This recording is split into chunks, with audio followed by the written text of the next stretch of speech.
Hello friends, तो कैसे हैं आप लोग? सब कोई अच्छे होंगे। चलिए, तो डिजिटल आईटी ग्रुप में आप सबका स्वागत है।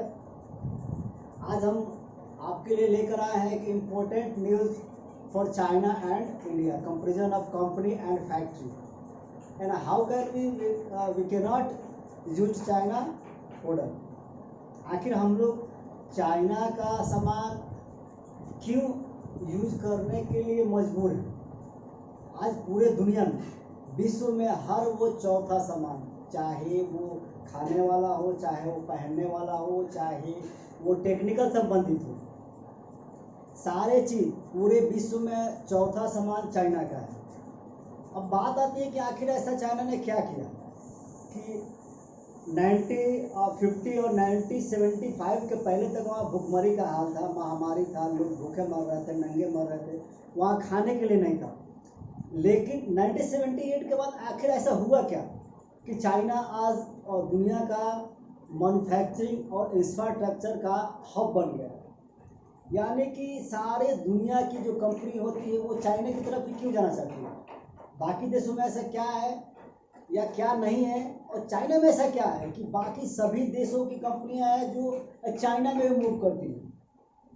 तो सबसे पहले हम बात करेंगे कि 1978 यानी 1978 में डिंग जिनपिंग वहाँ के प्रेसिडेंट थे। डिंग जिनपिंग प्रेसिडेंट थे, लेकिन वहाँ पे उस समय क्या हुआ था कि बहुत बड़ा तख्ता पलट हुआ था, जो 1982 तक वो वहाँ प्रेसिडेंट बन रहे। बाद में वहाँ पे उस समय जो बात करते हैं कंपनियों की जो शेड्यूल था यानी कि काउंटिंग था, तो अबाउट 1 से 1.5 लाख कंपनी थी चाइना में। लेकिन आज चाइना में 1992 और 1992 और 2018 के बीच में चाइना में कंपनियों की संख्या 34,70,000 है। आज चाइना में कंपनियों की संख्या जो है 34,70,000। कितना है?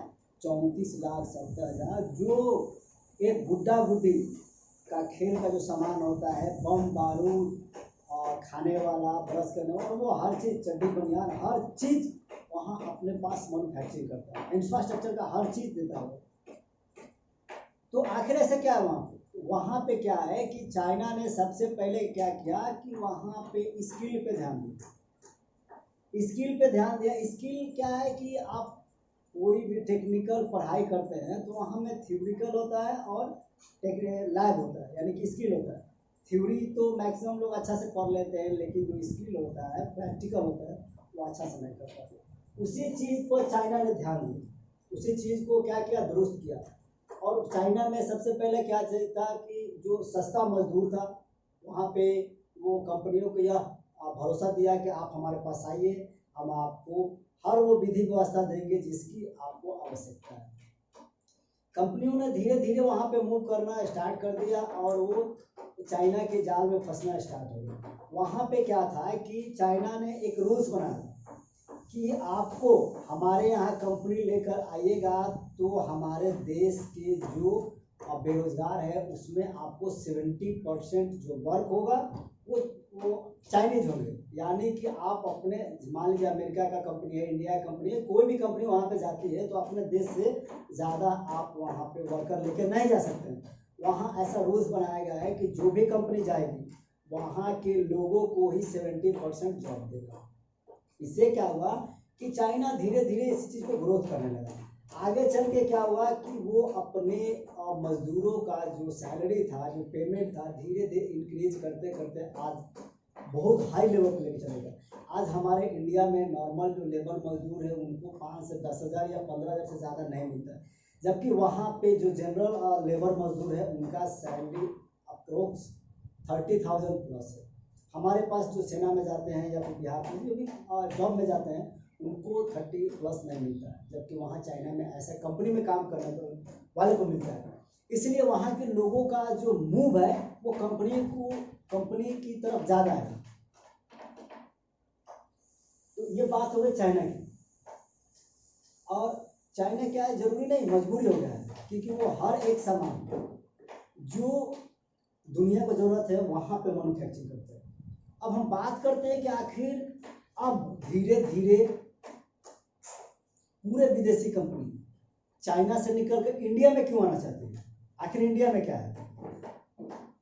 तो इंडिया में क्या है कि पहले की अपेक्षा आप यह देखिए कि जब 1947 से 1995 तक जो हमारे पास कंपनियां थी अप्रोक्स 1 से 1.5 लाख थी, लेकिन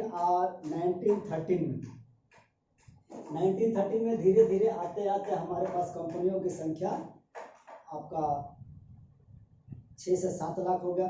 उसके बाद बढ़ते बढ़ते बढ़ते बढ़ते आज 1913 यानी कि 2013 और 14 तक कंपनियों की संख्या आपका 12 लाख हो गया। उसके बाद 2018 तक आते आते कंपनियों की संख्या कितना बढ़ गया? 17,79,000 जो इंडियन गवर्नमेंट के रजिस्टर्ड कंपनी है, यानी जो इंडियन गवर्नमेंट में रजिस्टर्ड कराए गए हैं, चाहे वो छोटी कंपनी हो, बड़ी कंपनी हो, या बाहरी हो, या अंदर की, जो भी है 17,79,000 कंपनी इंडिया में रजिस्टर्ड है। लेकिन आपको यह जानकर बहुत दुख होगा कि इन 5 साल के बीच में भी कम से कम 5,47,000 ऐसी कंपनियां हैं जिसको क्लोज कर दिया, यानी कि बंद हो गई, चाहे वो छोटी कंपनी हो या बड़ी कंपनी। अब हम जानेंगे कंपनियों को बंद होने का रीज़न क्या है। कंपनियों की बंद होने का जो मेन रीज़न है कि सरकार ऐसे ऐसे नियम लगाती है, टैक्सेस डालती है कि उस टैक्सेस के जाल में कंपनी उलझ कर आ जाता है। अब कंपनी वाले को मजदूर को भी पैसा देना है, वहाँ के लीडर को भी पैसा देना है, स्टेट की शेयर होता है, ये पूरा वगैरह चलते बहुत ऐसे कंपनी था कि इस झोल झाल से बचने के लिए अपना कंपनी क्लोज कर दिया। यानी कि इन 5 सालों में 5,47,000 कंपनी बंद। बट अब हम बात करें कि बाकी विदेशी कंपनी फिर भी इंडिया में क्यों आना चाहता है। तो इंडिया में आने के बहुत से कारण हैं। पहला कारण कि जैसे जैसे समय बीतते जा रहा है, चीन का जो विश्वसनीयता है वो दिन पर दिन बाकी देशों के प्रति घटते जा रहा है, यानी कि डाउन होते जा रहा है। और इंडिया का जो विश्वसनीयता है वो बढ़ते जा रहा है, यानी कि ग्रोथ है। इंडिया के काम करने का कैपेबिलिटी या कैपेसिटी कहिए, या सामान की जो कैपेसिटी चाहिए, या फिर प्रोडक्ट का जो वैल्यूएबल है, वो एक बढ़िया क्वालिटी का है।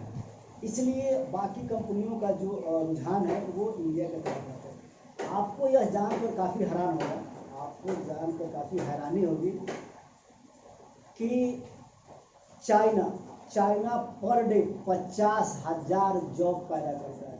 चाइना पर डे 50,000 जॉब का ये निकालता है, वैकेंसी निकालता है पर डे 50,000। यानी कि अगर हम इंक्लूड करें, यानी कि मल्टीप्लाई करें 50,000 इंटू 365 बराबर 1,82,85,000। 1,82,50,000 जॉब पर ईयर चाइना अपने लोगों को देता है। चाइना की अपेक्षा हमारे पास पर डे 450 जॉब ही 450 जॉब ही यहाँ पे पैदा होते हैं। अगर हम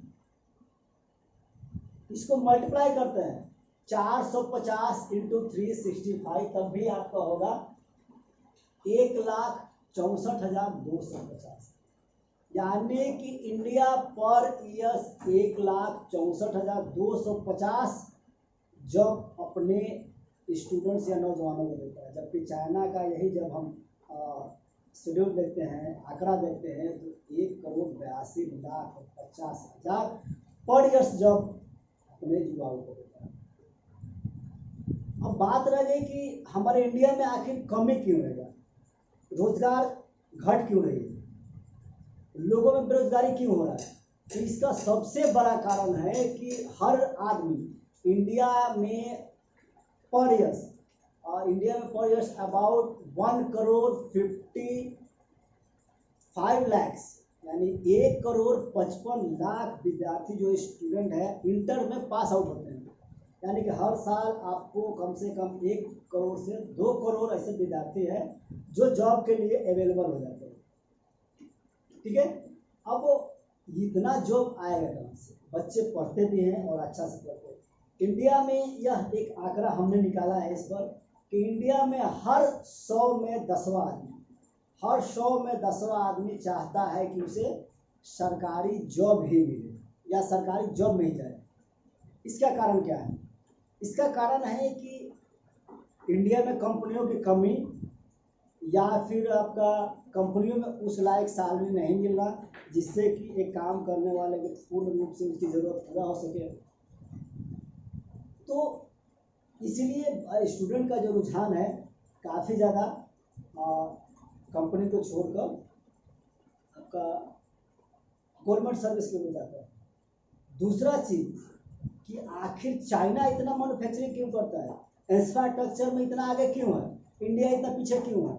तो इंडिया में यह एक आंकड़ा निकाला गया है कि इंडिया में पढ़ने वाले जितने भी टेक्निकल स्टूडेंट्स हैं उनमें स्किल की जो कमी होती है वो बहुत ज़्यादा होती है।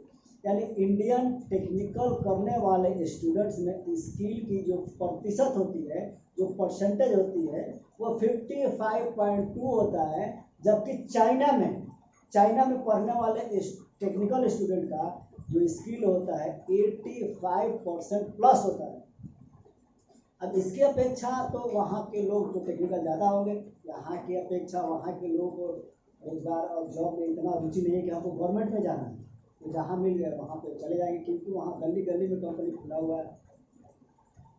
अब बात करते हैं कि आखिर हम लोग ऐसा क्या करें, ऐसा क्या करें कि बाकी कंपनियां यहाँ पर आए, देश का आर्थिक विकास हो या हमारा दूसरा विकास हो। तो आपको यह बता दें कि 1995 में चाइना में कानून बनाया गया था कि 90% जो यूजुअल जो सामान है यूज करने वाला है वो चाइना वाले खुद की देश में बने हुए सामान को ही यूज करेंगे। यानी कि आपको विदेशी सामानों पर जो निर्भरता है उसको कम करना पड़ेगा, जिसके कारण धीरे धीरे अब आपका देश का हर सामान आप ही खाइएगा, आप ही बेचिए, तो सारा चीज़ तो आप ही को मिलेगा, जिसके कारण वहाँ पे उसका इकोनॉमिक्स भी ग्रोथ हुआ, कंपनी का रुझान भी ज़्यादा हो गया। और आने वाले समय में आने वाली जो कंपनी है मैक्सिमम सारी कंपनियां भाग भाग कर इंडिया में आ रही हैं। इसका एक ही कारण है कि अब इंडिया में स्किल का जो ग्रोथ रेट है धीरे धीरे बढ़ रहा है।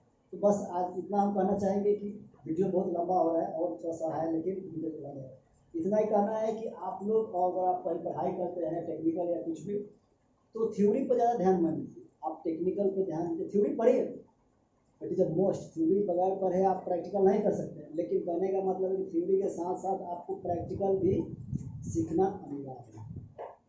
ठीक है, तो आपको स्किल पर ध्यान देना है।